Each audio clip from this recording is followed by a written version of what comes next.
तो क्या होगा? फल क्या होगा? भगवान ने फल तो आगे बताया, लेकिन उसका फल यही है, अमृतत्वम विंदते, अमृतत्व को प्राप्त हो जाता है। क्यों?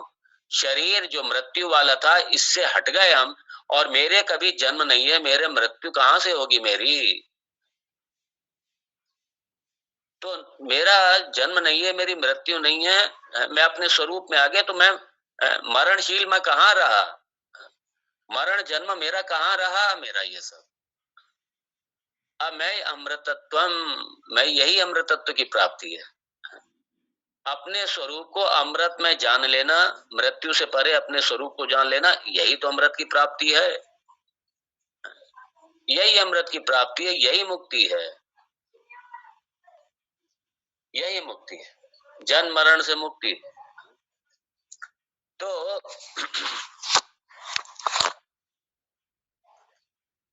मृत्यु का डर जो है ना, वो स्थूल शरीर को लेके होता है, और स्थूल शरीर में हूं ही नहीं, स्थूल शरीर नहीं हूं मैं, तो मृत्यु का भय खत्म हो जाता है, मृत्यु का भय खत्म हो जाएगा।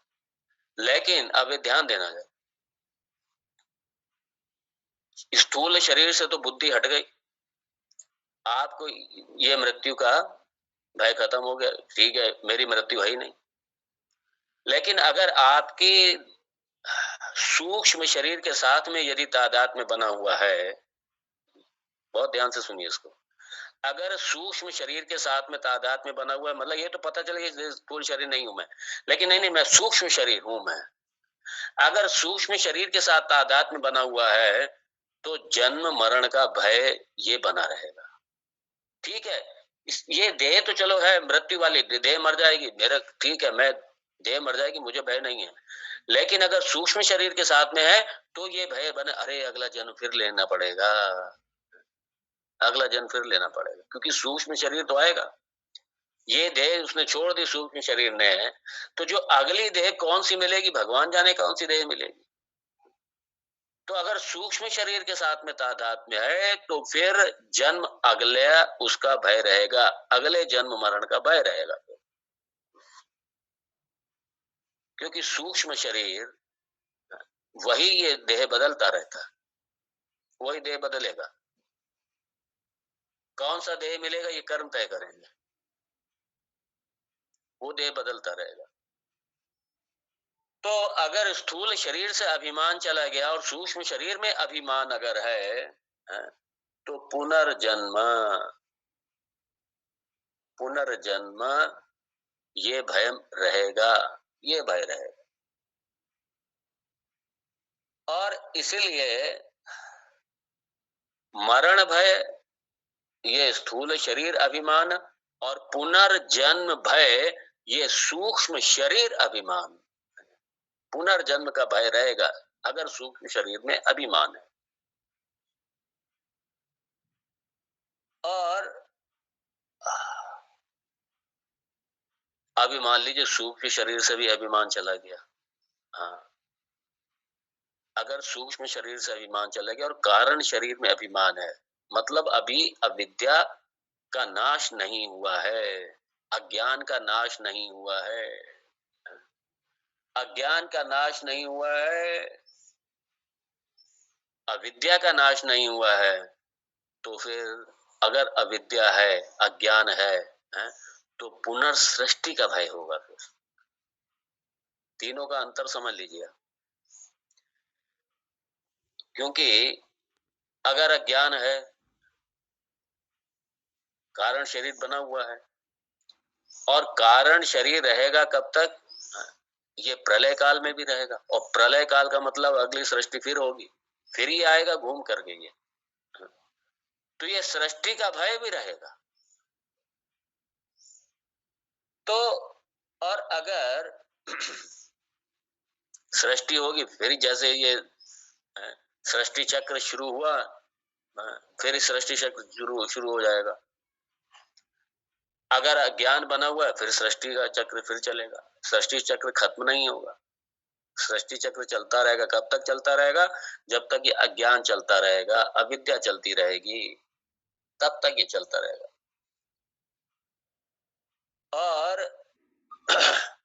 जब अज्ञान की समाप्ति होगी, जब अविद्या की समाप्ति होगी, तभी सृष्टि का भी चक्कर से मुक्ति मिलेगी।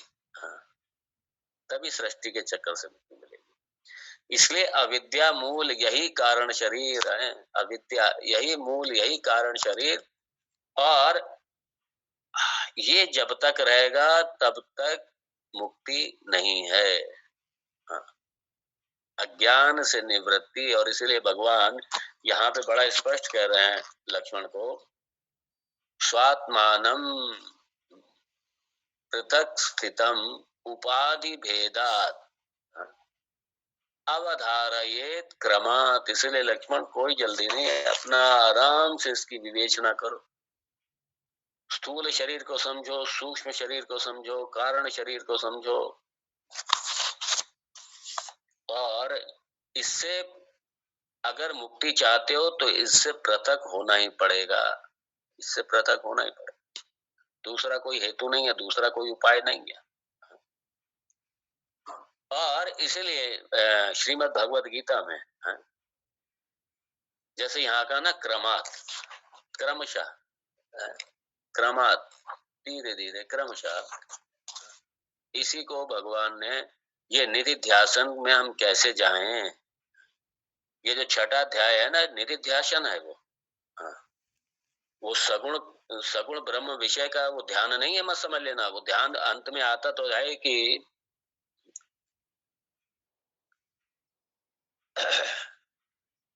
ध्यान योगो नामा षष्ठोध्याय।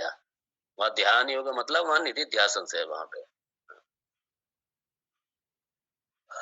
और उसका जो श्लोक है, शनै शनै रूपर में बुद्ध्या धृति ग्रहीतया आत्म संस्थम मन कृत्वा, उसी का भाव है यहाँ पे। हाँ, ये जो दूसरी लाइन है ये उसी का भाव है। ये निधिध्यासन की ओर भगवान संकेत कर रहे हैं। आत्म संस्थम मन, यही आत्म संस्थम मतलब यहाँ पे, वहां पे आत्म संस्थम, और यहाँ पे स्वात्मानम स्थितम, स्वात्मानम स्थितम। और कैसे पृथक, सारे भेदों से पृथक करो, सारे शरीरों से पृथक करो क्रमशः। और उसी को यहाँ भगवान ने कहा था भगवत गीता में, आत्म संस्थम मन कृत्वा न किंचित अपि चिंतये। ये निधिध्यासन है पूरा। यही भाव भगवान ने यहाँ पे रखा है। शनै शनैरुपरमेत् बुद्ध्या धृति ग्रहीतया आत्म संस्थम मन कृत्वा न किंचित अपि चिंतये। यही छठे अध्याय का श्लोक श्रीमद् भगवद गीता का। ये काफी दूसरी लाइन से पूरा मिलता जुलता है। तो यहाँ भगवान बड़े सुंदर तरीके से भगवान ने तीनों को डिफाइन कर दिया। अब भगवान एक नई प्रक्रिया, वेदांत की तो जैसे वो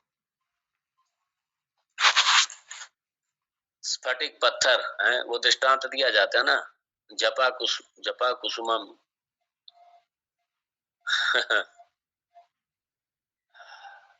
यही एक स्फटिक पत्थर का दृष्टांत देते हैं। और स्फटिक पत्थर में आप स्फटिक पत्थर का अपना कोई कलर नहीं है, कोई रंग नहीं है उसका, लेकिन उसको जिस रंग के साथ में रख दोगे वो वैसे भासने लगेगा। स्फटिक पत्थर के पीछे आप लाल पुष्प रखो, वो लाल हो जाएगा स्फटिक। पीला रखो, पीला हो जाएगा। काला रखो, काला हो जाएगा। तो जिसके साथ में रखोगे, जिस रंग के साथ में रखोगे उसी रंग का वो दिखाई देने लगेगा। जबकि स्फटिक का वास्तव में कोई रंग नहीं है, वो असंग है पूरी तरीके से। उसका कोई रंग नहीं, पूरी तरीके असंग है वो। और कई बार स्फटिक में पुष्प दिखाओ, है? तो ऐसे लगता है पुष्प जैसे उसको अंदर बैठा हुआ है, उसके अंदर है पुष्प, पुष्प नहीं है उसके अंदर। तो उसको जिस भाव यह है कि आत्म तत्व को जिस उपाधि के साथ में हम जोड़ के देखते हैं, वो आत्म तत्व हमें वैसे ही दिखाई देने लगता है, हम वैसे ही बन जाते हैं। लेकिन मूलतः जैसे स्फटिक, उसका अपना कोई रंग नहीं है, ऐसे आत्म तत्व का भी कोई भी अपना कोई रंग नहीं है, कोई आकार नहीं है, निराकार है, निर्गुण है, निर्विकार है। तो यहाँ भगवान उसी का ही एक दृष्टांत लेते हैं, सुंदर तरीके से भगवान समझा रहे हैं यहाँ पे लक्ष्मण को। आइए देखिए 31वां श्लोक। कोशेष्वयं तेषु तु तत्तका तदाकृतिः, कोशेष्वयं तेषु तु तत्तदाकृतिः, विभाति संगास्फटिकोपलो यथा, असंगरूपोऽयमजो यतोऽद्वयो, विज्ञायते अस्मिन् परितो विचारिते।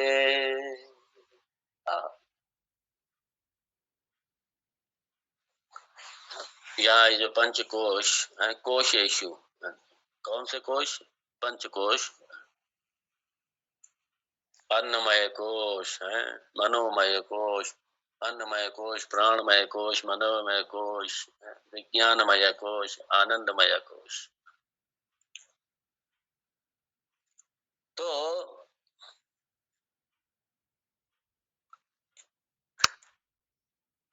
जैसे स्फटिक है, स्फटिक के समान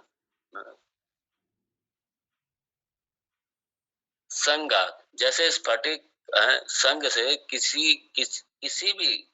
किसी ऑब्जेक्ट के साथ में स्फटिक का संग कर दो तो स्फटिक उसी रंग का भासने लगता है। ऐसे ही ये जो भिन्न भिन्न जो कोश हैं, उनके संग से आत्मा भी वैसे ही भासने लगता है, भासने लगता है। तदाकृति ही, तदाकृति ही विभाति। कोशेषु अयम, कोशेषु अयम तेषु तु तदाकृति ही विभाति संगात स्फटित कोपलो यथा।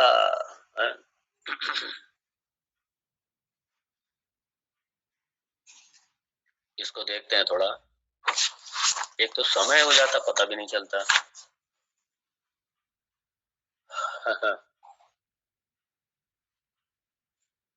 क्या है ना, भगवान एकदम से ये पंचकोश प्रक्रिया लेके आ जाते हैं, क्योंकि आत्म निरूपण करना है। अब आत्म निरूपण करना है तो अलग अलग प्रक्रियाओं के माध्यम से भगवान यहाँ पंचकोशेषु प्रक्रिया, यह पंचकोश प्रक्रिया तैत्तरीय उपनिषद में बड़े अच्छे तरीके से समझाया गया उसमें। तो भगवान क्या करते हैं कि अभी तक तो तीनों शरीर की बात करी, तीनों शरीर से पृथक करने की बात करी। अब फिर से देखिए, ये भगवान की कृपा है। वो सोचते हैं कि कहीं लक्ष्मण फंस ना जाए, कि मतलब इस शरीर त्रय के रूप में तो लक्ष्मण बाहर निकल के आ गया, लेकिन कहीं कोशों के चक्कर में लक्ष्मण ना फंस जाए।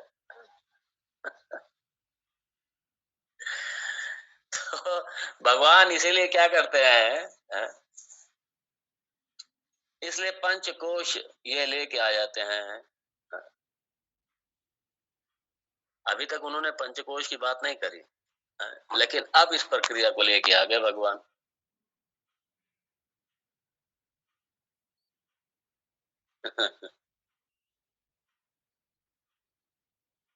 अब ये जो शरीर त्रय है, इसी को आप एक तरीके से पंचकोश के रूप में समझ लीजिए। इसी शरीर त्रय को, मतलब मैंने बताया ना इसको, इसी शरीर त्रय को भगवान पंचकोश के प्रक्रिया के साथ में ले आए। और अब यहाँ पे पंचकोश प्रक्रिया भगवान शुरू करते हैं और भगवान कहते हैं कि भाई लक्ष्मण, अब जैसे ये स्थूल शरीर है, ये अन्नमय कोश हो गया, और सूक्ष्म शरीर क्या है? हाँ? तो सूक्ष्म